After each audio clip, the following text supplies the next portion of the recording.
Nós iniciamos esta Santa Missa com uma exortação de júbilo.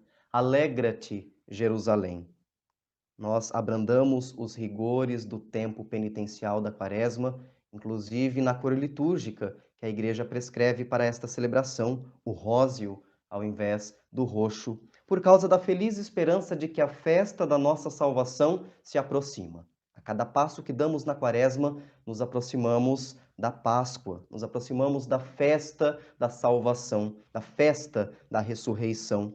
A Quaresma é um itinerário, como nós sabemos, de meditação sobre a cruz do Senhor. E hoje, a reflexão do sofrimento de Cristo nos leva à alegria e à exultação. Pode até parecer contraditório, absurdo, falarmos de meditar a cruz e isso nos promover a alegria interior. Mas foi exatamente isso que nós rezamos na antífona de entrada desta missa. Vós que estáis tristes, exultai de alegria. E a tristeza, a infelicidade do coração de um cristão é transformada mediante a reflexão da cruz e da salvação que Deus nos oferece de forma gratuita, como nós ouvimos na segunda leitura. O cristão não pode estar triste, porque todos nós já fomos salvos em Cristo. Cristo assumiu as nossas dores e nós, caminhando rumo à Páscoa do Senhor, nos alegramos. Nos alegramos nesta missa porque ele deixou-se ser levantado à altura da cruz, para que nós fôssemos levantados à altura do céu. Esta é a beleza da mensagem cristã. Nosso Deus se deixou ferir para que nós fôssemos curados. Esta é a lição que nós tiramos a partir do Evangelho de hoje. A ferida de Cristo é a cura da humanidade. O sofrimento de Cristo é a ocasião para a nossa salvação, para a nossa saúde espiritual. São João narra no evangelho que nós acabamos de ouvir um diálogo entre Jesus e Nicodemos. Nicodemos era um homem sábio que buscou conhecer Jesus às escondidas. Ele procura Jesus sempre à noite para não ser descoberto. Ele tem medo daquilo que os outros vão pensar. Um homem de religião daquela época, um homem sábio buscando Jesus, teve medo dos preconceitos. Teve medo das consequências de sua procura. E Jesus, mesmo à noite, vai mostrando, revelando para Nicodemos quem ele é, qual é a sua missão. E na cena que nós ouvimos hoje, nosso Senhor mostra que a cura da humanidade estava ligada àquilo que era mais desprezível em seu tempo. Aquela morte mais abominável que era a morte de cruz, a morte que era concedida somente aos piores detratores, aos piores bandidos. E Jesus mostra que por meio desta morte humilhante, degradante, ele salvaria a humanidade. E ele fala por meio de símbolos, por meio de imagens da própria Escritura, pois Nicodemos era alguém que conhecia a Escritura. Jesus mostra para ele que o segredo para conhecer e entender a sua vida não estava em suas palavras, em sua pregação, em seus milagres, mas na morte. Somente na morte de Cristo que nós entendemos quem de fato ele é, Filho de Deus. Então, a cruz é a chave de leitura para a vida de Cristo. A cruz é a chave de leitura para o Evangelho e deve ser igualmente a chave de leitura para a compreensão da nossa vida cristã, para a compreensão da igreja e da comunidade. Então, Jesus resgata uma imagem do Antigo Testamento para prefigurar a sua paixão e morte. Ele diz a Nicodemos: do mesmo modo como Moisés levantou a serpente no deserto, assim é necessário que o Filho do Homem seja levantado, para que todos os que nele crerem tenham a vida eterna. Jesus faz referência aqui à época do povo de Israel no deserto. Haviam saído da escravidão. As pessoas libertas pelo próprio Deus, que tinham saído do domínio do faraó, agora perdem a paciência. Começam a murmurar contra Moisés e contra o Senhor Deus. E Deus não aceita a murmuração. Deus não aceita a ingratidão e por isso envia serpentes venenosas, cuja mordida faz com que grande parte do povo pereça no deserto. Então, a serpente que levava à morte com o seu veneno serviu para lembrar o povo de seus pecados, a gravidade da murmuração, a gravidade da desobediência, da falta de fé. E de fato, foi por meio de uma serpente que a morte entrou no coração do ser humano, que a desobediência, lá no jardim do Éden, tomou o coração do casal primitivo, de Adão e Eva. Foi por meio de uma serpente que se rompeu a amizade com Deus. Portanto, as mordidas das serpentes no deserto, às quais Jesus faz a referência no evangelho de hoje, simbolizam as investidas do demônio. O diabo é a serpente que tenta nos apartar de Deus, que tenta nos perder da comunhão com Deus. O veneno daquelas serpentes é símbolo da ação do pecado. Assim como o veneno entra na circulação sanguínea e aos poucos vai paralisando os nossos membros, os nossos órgãos, nossos sentidos, assim também o pecado entra em nossas vidas pelos sentidos corporais, por aquilo que nós vemos, ouvimos, acessamos, falamos e vai anestesiando pouco a pouco, como um veneno a conta-gotas, a nossa consciência. Anestesia a nossa inteligência, a nossa capacidade de discernir, anestesia a nossa vontade, nossa capacidade de fazer o bem, anestesia aquilo que nós temos de melhor, a chama viva de Deus em nosso coração, por onde Deus mesmo fala a nossa consciência. Então, o maior efeito do pecado, o mais destrutivo, é justamente a perda do sentido do próprio pecado, que nos leva a pensar que tudo é certo, que tudo é permitido, que não existe uma lei, um padrão moral para que tenhamos que obedecer. O que importa, diz este pensamento, é ser feliz, custe o que custar. O que importa é seguir a fé do seu jeito, sem as exigências da religião, sem o compromisso com uma igreja, com a comunidade. O que importa é viver a fé, é ser feliz de qualquer jeito.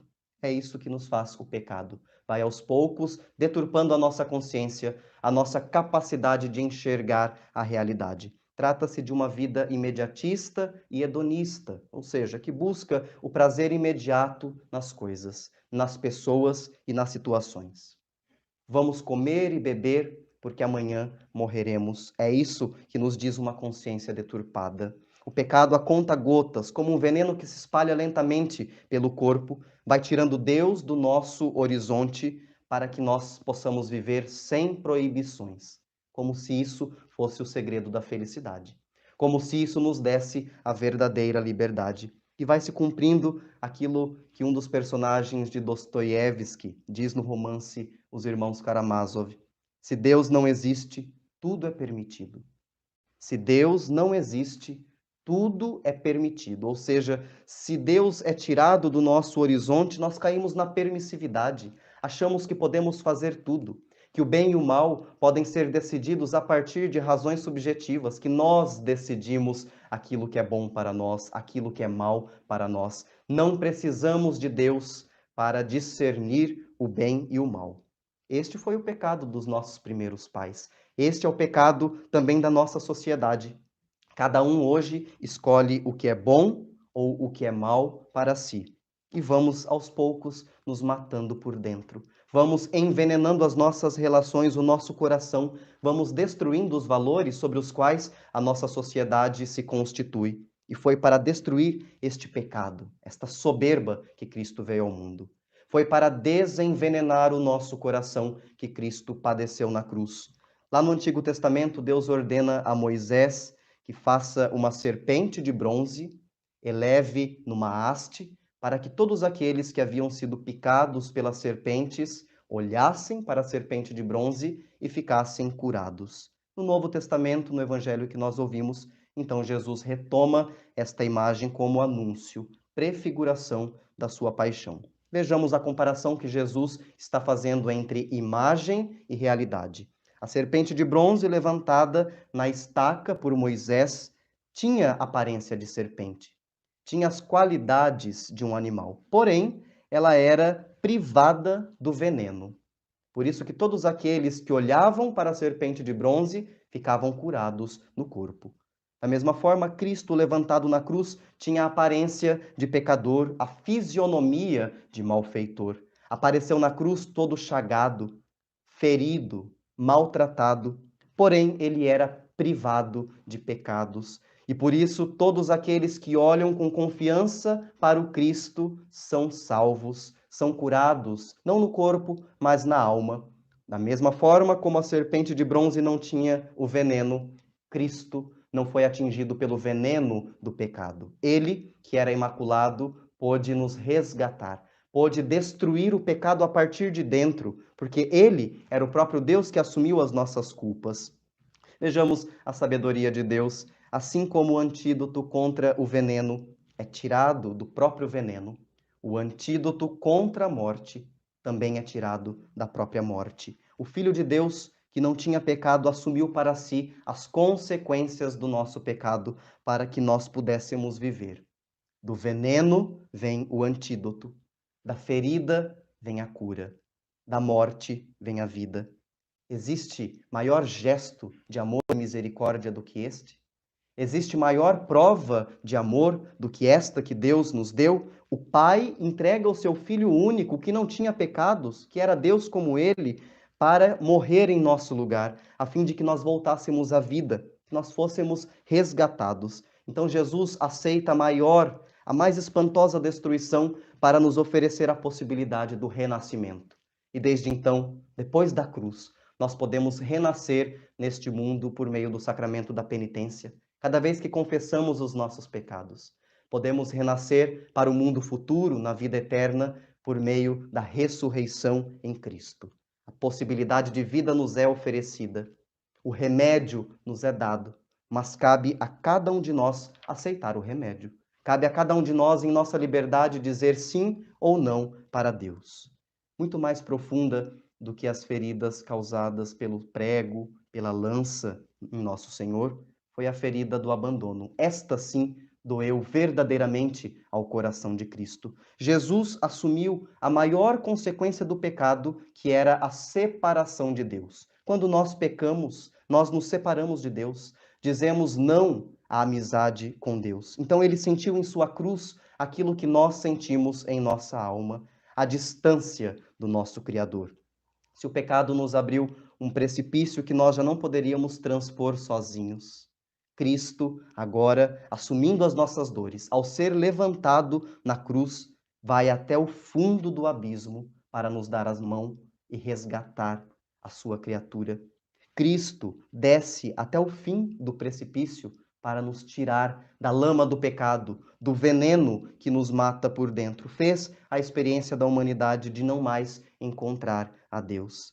E é por isso que ele grita no alto da cruz, como nós veremos no relato da paixão: Eli, Eli, lama sabachthani. Meu Deus, por que me abandonaste? Na voz de Cristo está o grito da humanidade, o grito do abandono, o grito da separação, o grito do não entendimento da vontade de Deus que o pecado nos faz ter. Cristo assumiu todas as consequências das nossas culpas e grita em nome de toda a humanidade. Aquele que havia revelado o Pai ao longo da sua vida, do seu ministério público, agora procura o Pai. Assumiu em tudo as nossas dores. Este é o sentido da cruz, queridos irmãos e irmãs. A palavra de Deus se esvazia porque no céu a fonte da palavra, que é o Pai, está emudecido. O Pai se retrai e sofre junto com o Filho. O Pai nada responde, porque o Filho crucificado, chagado por nossos pecados, já é a maior palavra da nossa salvação. Não existe revelação de amor maior do que o Filho levantado na cruz. Não existe mais nada para revelar. E por isso o Pai não responde, o Filho. Portanto, na pergunta do abandono de Cristo, lá no alto da cruz, está a resposta para as nossas perguntas existenciais, para os nossos medos, para as nossas dúvidas e incompreensões. Por que temos que sofrer? Olhemos para o Cristo. Por que a humanidade precisa passar por tantas provações? Olhemos para o Cristo. Por que os inocentes morrem, perdem a sua dignidade e a sua vida? Olhemos para o Cristo. Eli, Eli, lama sabachthani.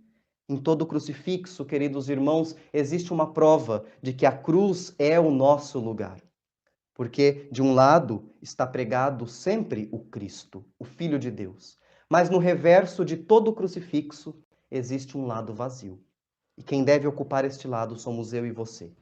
A nós cabe o reverso do crucifixo. A nós cabe ser concrucificados com Cristo, somar as nossas dores diárias à paixão do Senhor, oferecer os nossos sofrimentos pela conversão do mundo, pela conversão dos pecadores, a começar de nós mesmos, da nossa casa, da nossa família. Aceitemos com alegria, neste domingo, o remédio que nos é dado na cruz, o antídoto contra o veneno do pecado, mesmo que para isso seja preciso derrubar algumas lágrimas. Aceitemos este remédio que Cristo nos oferece. Aceitemos ser concrucificados com o Senhor, levantados na paixão, para um dia também sermos levantados na glória, na vida eterna. Meditemos sobre a paixão do Senhor, que dá sentido a todas as nossas cruzes e as nossas dores. Senhor,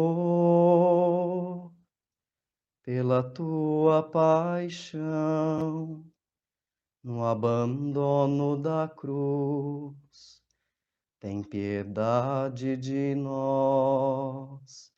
Jesus, pelo sangue jorrado do teu coração, pelo teu sacrifício, misericórdia, Deus Santo, Deus forte, Deus imortal e de poder, nós te adoramos, te bendizemos, te glorificamos, ó Senhor. Deus Pai, vos ofertamos o corpo e o sangue de Cristo, sua alma e sua divindade, em expiação dos nossos pecados. Deus Santo, Deus forte, Deus imortal e de poder, nós te adoramos, te bendizemos, te glorificamos, ó Senhor. Deus Santo, Deus forte, Deus imortal e de poder, nós te adoramos, te bendizemos, te glorificamos, ó Senhor.